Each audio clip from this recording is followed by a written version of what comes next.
Good morning. Today in this class we will discuss about vertebrates.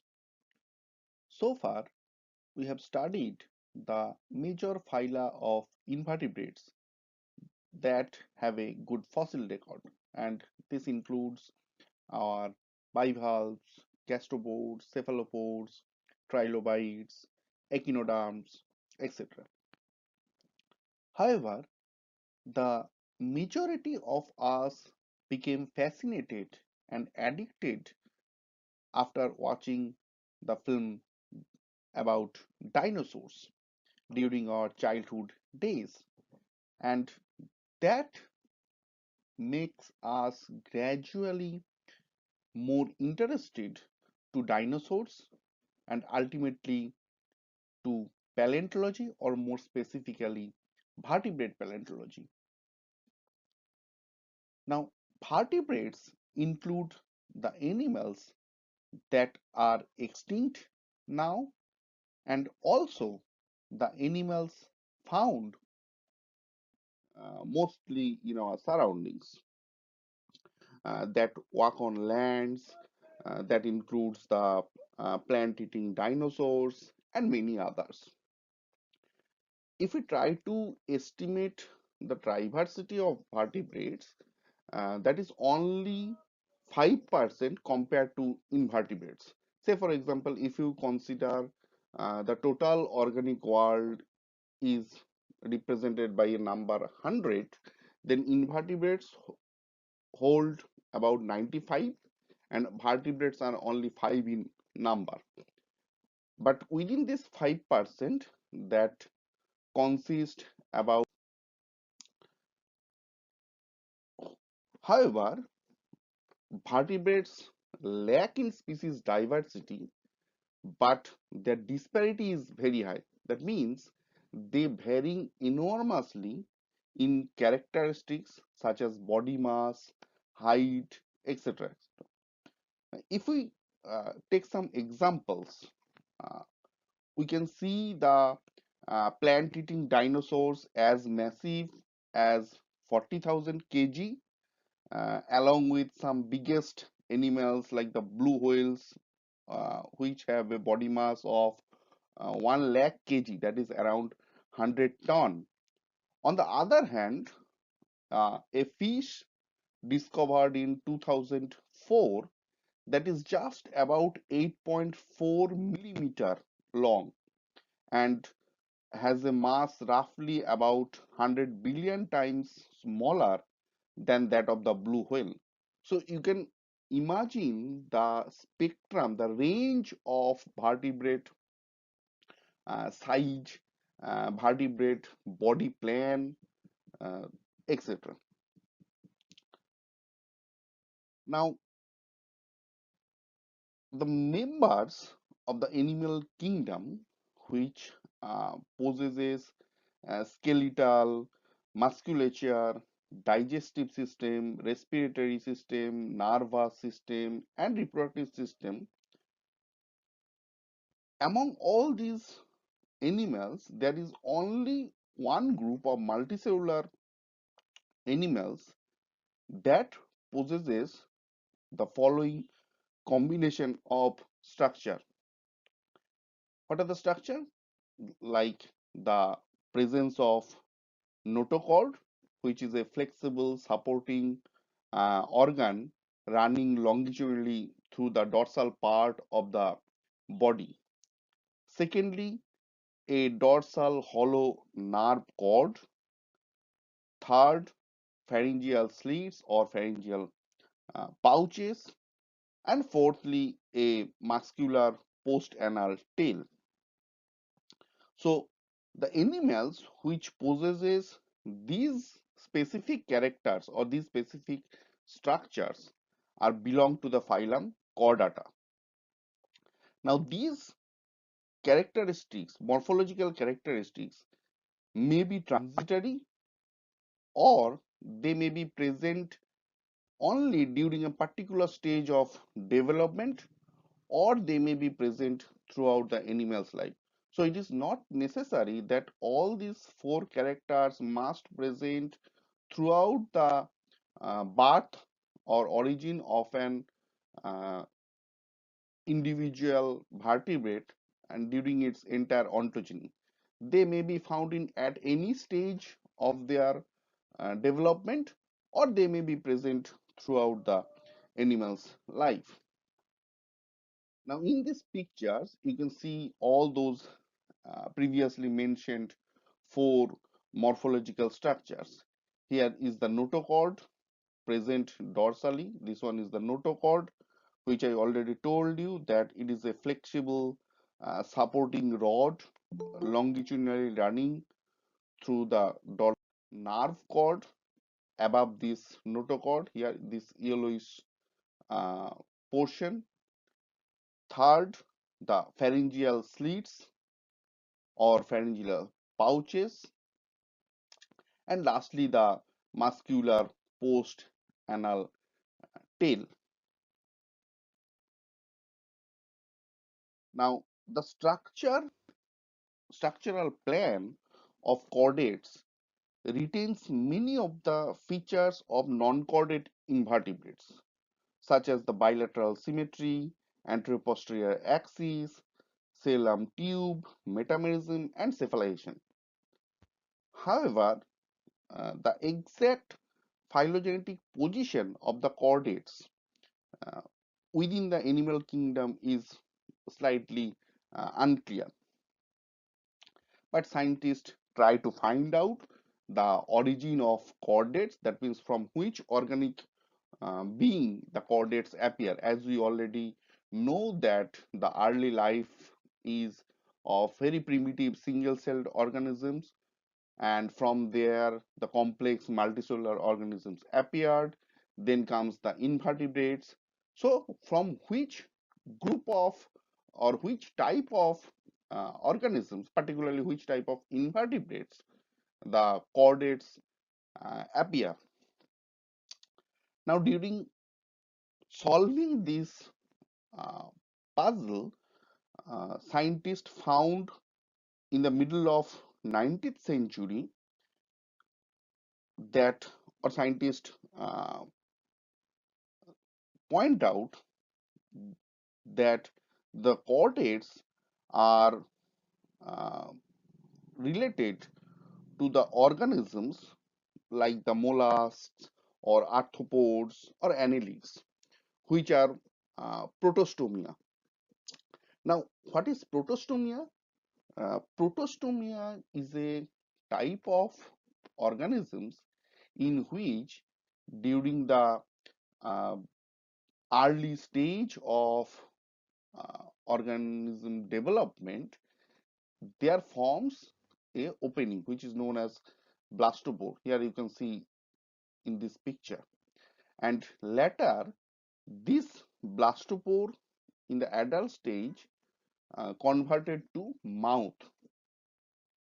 After that, uh, a secondary opening occurred which acts as anus. So the initial opening, the blastopore, that converts to mouth. A secondary opening converts to anus. In contrast, the other groups, that is known as deuterostomia, they are in their early stage, the blastopore forms similarly like the protostomians, and that blastopore later converted to anus. The secondary opening appeared in the later stage of the organic development, that converted to mouth. So depending on the conversion of the blastopore, whether it is converted to mouth or it is converted to anus, and the secondary opening, whether it is converted to anus or whether it is converted to mouth, the organisms are divided into two groups. One group that is known as protostomes, in which the blastopores converted to mouth and the secondary opening uh, turns to anus. The second group is known as deuterostome, in which the blastopores converted to anus and the secondary opening is turned to mouth. Now, in annelids, uh, mollusks, and in arthropods, they all belongs to this protostomia group of animals. Now, in the 19th century, when scientists tried to find out the origin of chordates, they initially said that chordates appear from this protostomia group of organisms. But later, when science developed, uh, particularly in the 20th century, research indicate that phylum Chordata belongs to the Deuterostomia branch to the animal kingdom that includes the invertebrate phylum Echinodermata. Now, the chordates share with other deuterostomes several important characteristics, right? The radial cleavage, a coelom, and anus derived from the first embryonic opening, that is the blastophore, and a mouth derived from an opening of the secondary origin. So that's why you can see that this deuterostom under this deuterostomia uh, group of organisms, you can see the chordates or vertebrates along with the invertebrate phylum echinoderms and also the hemichordates. Now, phylum chordata is divided into three subphyla, that is Urochordata, Cephalochordata, and Vertebrata. And this Vertebrata or vertebrates is the main studied uh, part in our current syllabus. Now, among these three subphyla, the Urochordata and Cephalochordata consist of small non-vertebrate marine animals and are often referred to collectively as protochordates. The most basal group of chordates which scientists found are the animals called lancelets. This belongs to the subphyla Cephalochordata. The lancelets get their name from their blade-like shape. During larvae stage, lancelets develop a notochord, a dorsal hollow nerve cord, numerous pharyngeal slits, and a post-anal tail. So you can see all these characters of chordates are present in the lancelet. So they basically retain the key chordate traits. The larvae of lancelets are planktonic, and following metamorphosis, an adult lancelet swims down to the seafloor and wriggles backward into the sand. As you can see in this picture, this is an adult lancelet from its earlier planktonic, that is floating form. It settled down to the seafloor and keeping its backside on the sediments and this mouth up in the ocean water.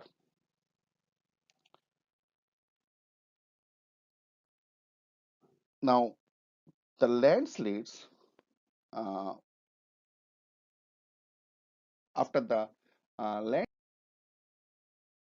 contrary to what was formerly thought,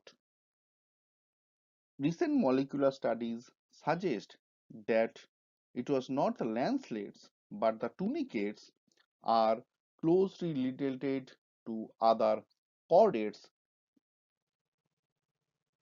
The chordate characters of tunicates are most apparent during their larval stage, as you can see in this left hand figure, which is a larval stage of uh, tunicates. You can see all the chordate character like the notochord, nerve cord, post-anal tail, pharyngeal slits, all these are present in the larval stage. But once the tunicate has settled on a substrate, it undergoes a radical change, a radical metamorphosis in which many of its chordate characters disappear. Its tail and notochord are resolved, its nervous system degenerates, and its remaining organs rotate 90 degrees. So entire body plan of tunicates is changed in the adult stage, and you can see that the chordate character which is present in the larval stage of tunicates are not found in the adult stage. In many species, the larva uses its tail muscles and notochord to swim through the water in search of suitable substrate on which they can settle during their larval stage to transition into adult stage. And during this swimming, they get suitable cues from light and gravity sensitive cells. The loss of chordate characters in the adult stage of tunicates appear to have occurred from the tunicate lineage branched off from other chordates. Even the tunicate larva appears to be highly derived. The apparent loss of some genes indicates that the chordate body plan of a tunicate larva is built using a different set of genetic controls than other chordates.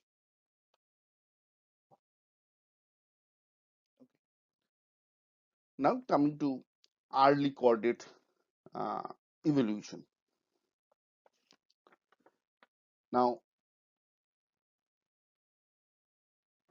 after the evolution of basic after the appearance of basic vertebrate body plan, research on Lancelot revealed that not only these characters but the appearance of brain is also important. Rather than a full-fledged brain, lancelets have only a slightly swollen tip on the anterior end of their dorsal hollow nerve cord. So if it is a nerve cord, lancelet bears only a swollen portion in the anterior end of their nerve cord. Researchers taking this approach have suggested that the ancestral chordates bears the genes of many vertebrate organs like the heart, the thyroid gland, etc. But these genes found in tunicates and vertebrates are absent from non-chordate invertebrates. So these genes are specifically found in these early chordates and vertebrates, which are absolutely uh, not present in the invertebrates, even in the phylum Echinodermata. In contrast, tunicates lack many genes, that is, vertebrates are associated with the long range transmission of nerve impulses. This result suggests that such genes arose in an early vertebrate and are unique to vertebrate evolutionary lineages.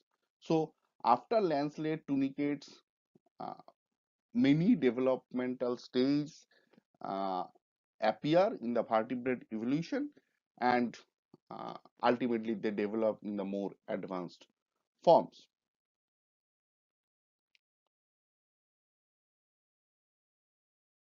Now, after the evolution of the basic chordate body plan that seen in lancelets and tunicate larvae, the next major transition in chordate evolution was the appearance of head.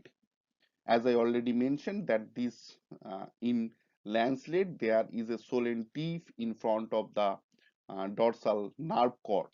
So from that swollen tip actually the head appears.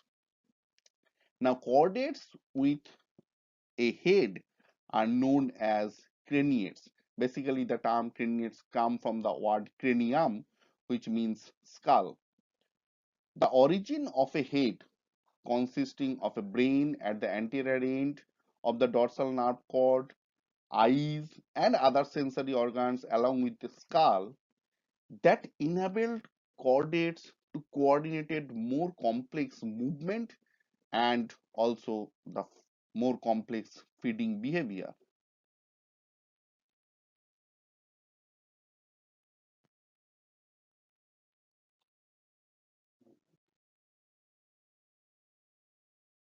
Now, craniates, as I already told you, that craniates means a skull bearing organisms which occurs at the anterior end of the dorsal nerve cord along with eyes and other sensory organs. Now, one feature that is unique to craniates is the neural crest, and these neural crests are basically a collection of cells that appears near the dorsal margins. Here you can see these green colored cells in the dorsal margin uh, or in the dorsal part uh, of the body. These are the neural crests. That is basically a collection of cells. Neural crest cells disperse later throughout the body where they give rise to a variety of structures like the teeth, some of the bones, and cartilage of the skull, inner layer of the skin, etc. etc. And sometimes some sensory capsules in which eyes and other sense organs developed. Here you can see in the latter stage, these neural crest cells they are migrating and they disperse in different parts and uh, some anatomical structures which are unique to vertebrate, like some of the bones, the cartilage of the skull, the fetal human skull. As you can see here, you can see the jaws or surrounding structures. Uh, these are basically formed from the neural crest cells. In aquatic craniates, the pharyngeal clefts evolved into gill slits. Unlike the pharyngeal slits of land slits, which are used primarily for suspension feeding, gill slits are associated with muscles and nerves that allow water to be pumped through the slits. The pumping can assist in sucking uh, food and it facilitates gas exchange. So not only in the land craniates, in aquatic craniates, the pharyngeal slits is also modified,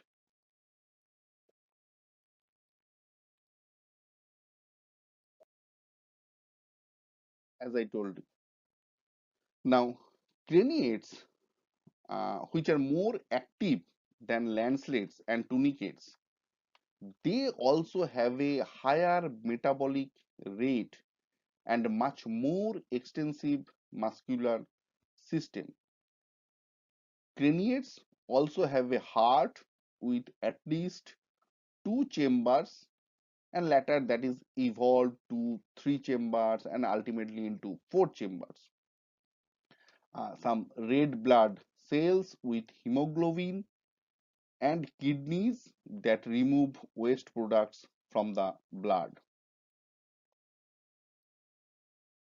Now, if we try to find the origin of the craniates, in the late 1990s, paleontologists working in China they discovered a vast array of fossils belonging to around 530 million years of age. So that is very early of the Cambrian time. The most primitive of these fossils are a 3 centimeter long fossil. You can see this picture, which is named as Hycoella. This Hycoella resembled a lancelet. Its mouth structure indicates that, like lancelets, it probably was a suspension feeder. However, Hycoella also had some of the characters of craniates, like the well-formed brain, some small eyes, and muscle segments. Here you can see the eyes, although it is a reconstructed cartoon picture, eyes, the segmented muscle, the pharyngeal sleeves, all are found to be present in these early craniates. Hycoella also had respiratory gills in its pharynx. However, Hycoella did not have a skull and ear organs. This suggests that these characters, that means the appearance of skull, appearance of ear, uh, along with other sensory organs, they emerged with further innovations to the chordate nervous system. In other Cambrian rocks, paleontologists also found fossils similar to the these early craniates, that is Hyguela. But these fossils are much more advanced chordates compared to Hyguela. Scientists name that as Mylocunmingia.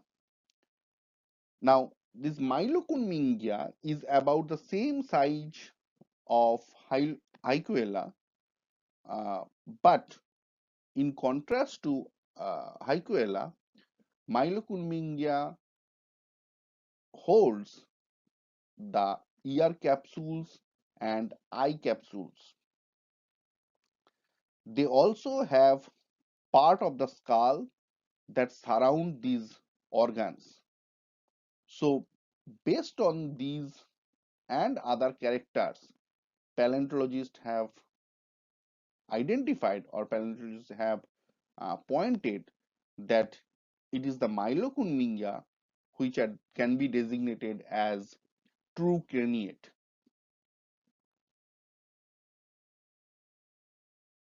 Next, the most basal group of craniates is Myxini, which is a hagfish. Now, hagfishes are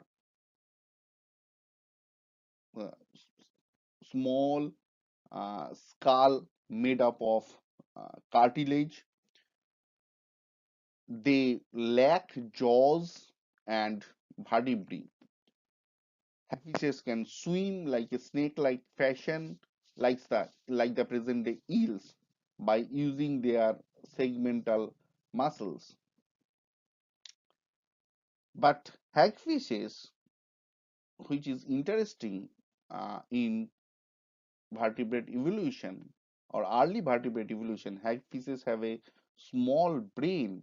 They also have eyes, ears, and a nasal opening that connects with the pharynx. So you can see gradually from landslide to tunicates uh, to your Hyquella, Mylocunmingia, hagfishes developed almost all the uh, characters which lack the earlier fossils.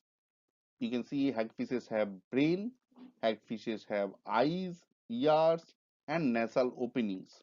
So almost all the sensory organs associated with the present day craniates in their head region, that is found in the hagfishes. Hagfish's mouths contain some tooth-like projections that is made up of the protein keratin. Present hagfishes are up to 60 centimeter in length, and the present hagfishes, there are 30 living species, and all are bottom dwelling scavengers, and they belongs to the marine habitat.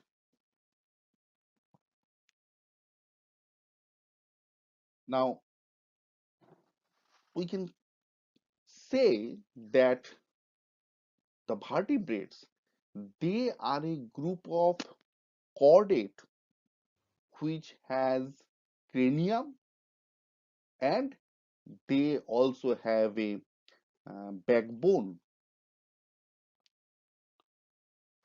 So during the Cambrian period, a lineage of craniates gave rise to vertebrates, which have more complex nervous system, more elaborate skeleton from those of their ancestors. Vertebrates become more efficient at two essential tasks due to the development of all these complex systems. They become efficient in capturing food and also avoiding being eaten. That means escaping from their predators.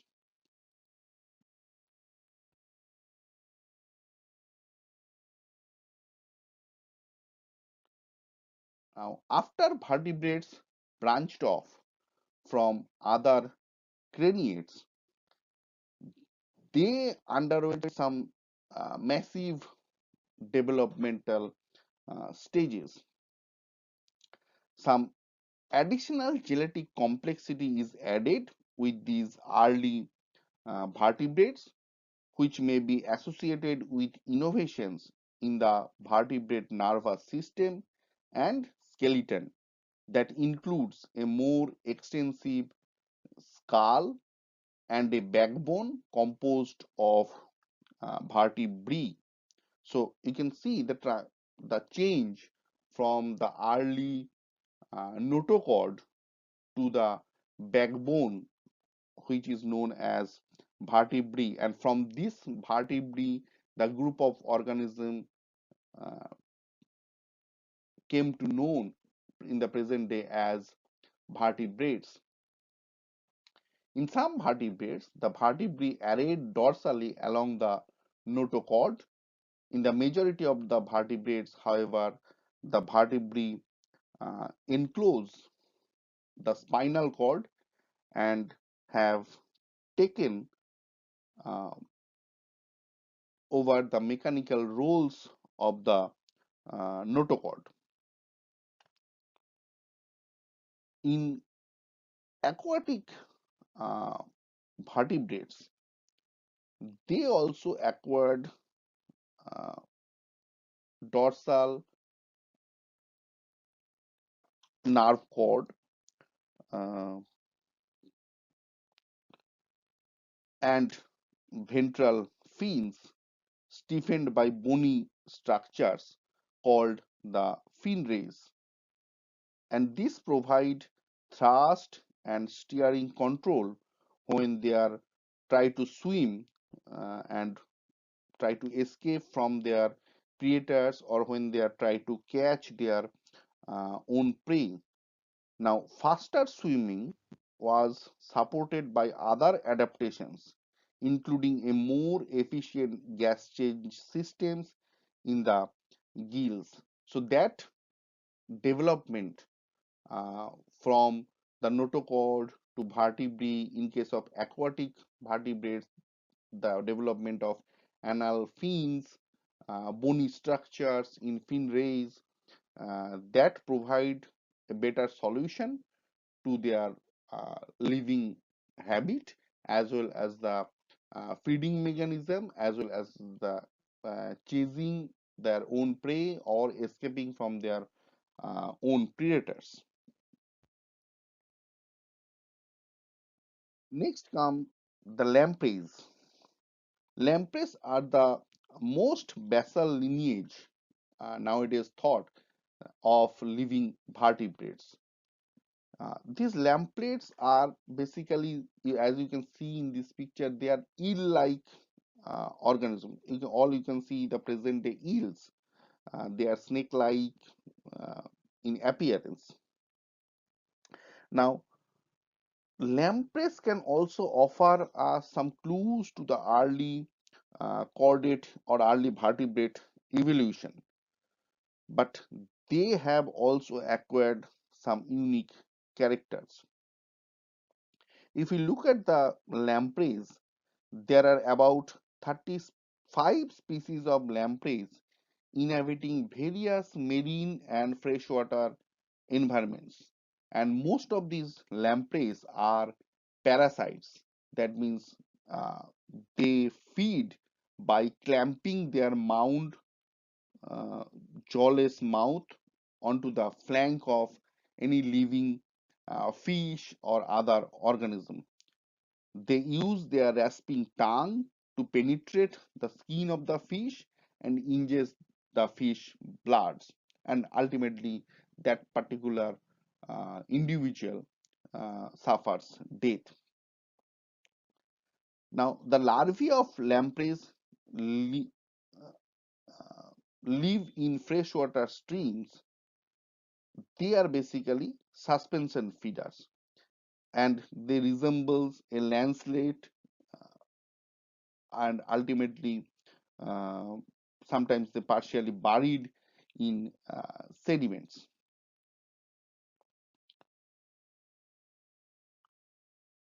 Most lampreys, however, migrate to the sea or lakes as they mature into adults. The skeleton of lampreys is made up of cartilage. Unlike the cartilage found in most vertebrates, lamprey cartilage contains no collagen. So, in the most present day vertebrates, what we see around us, their cartilage contains collagen, but lamprey's cartilage, they did not contain any collagen. Instead, it is a stiff matrix of other proteins. The notochord of lampreys persists as the main axial skeleton in the adult stage, as it does in hagfishes also. However, lampreys also have a flexible sheath around their rod-like notochord. Along the length of this sheath, pairs of cartilaginous projections related to vertebrae extend dorsally, partially enclosing the nerve cord.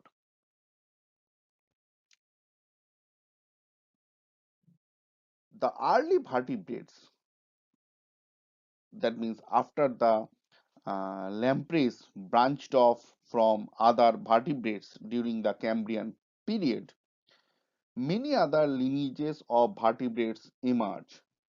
Like lampreys, the early members of these lineages lacked jaws, but the resemblance stopped there.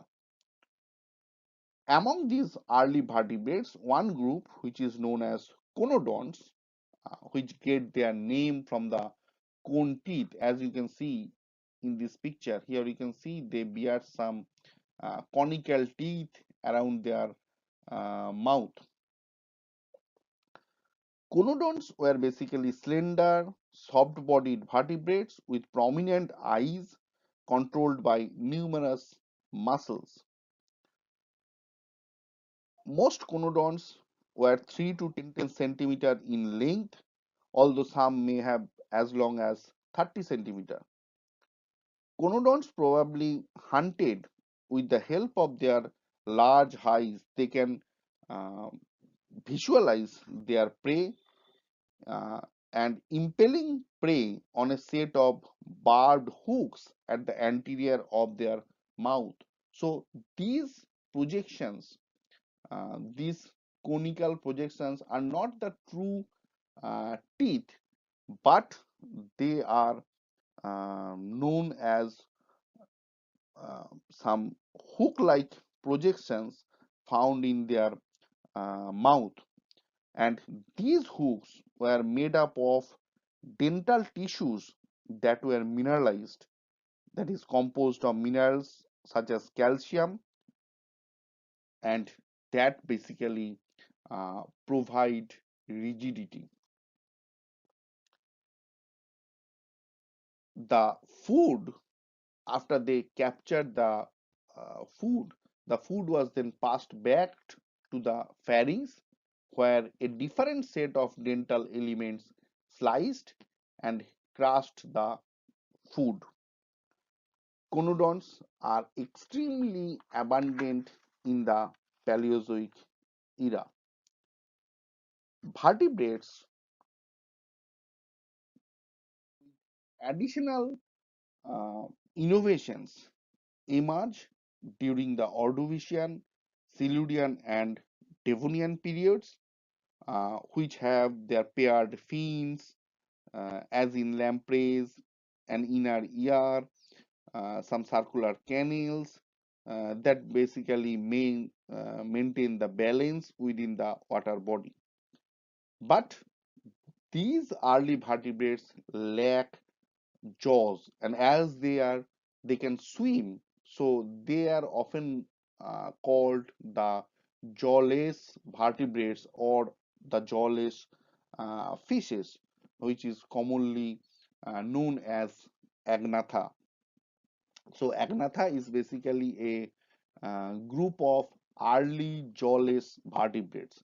Still, the jaw did not appear in vertebrates, but the cone-like projections, like the teeth, which help in grasping food or grasping a prey, that appeared in the early vertebrate conodont.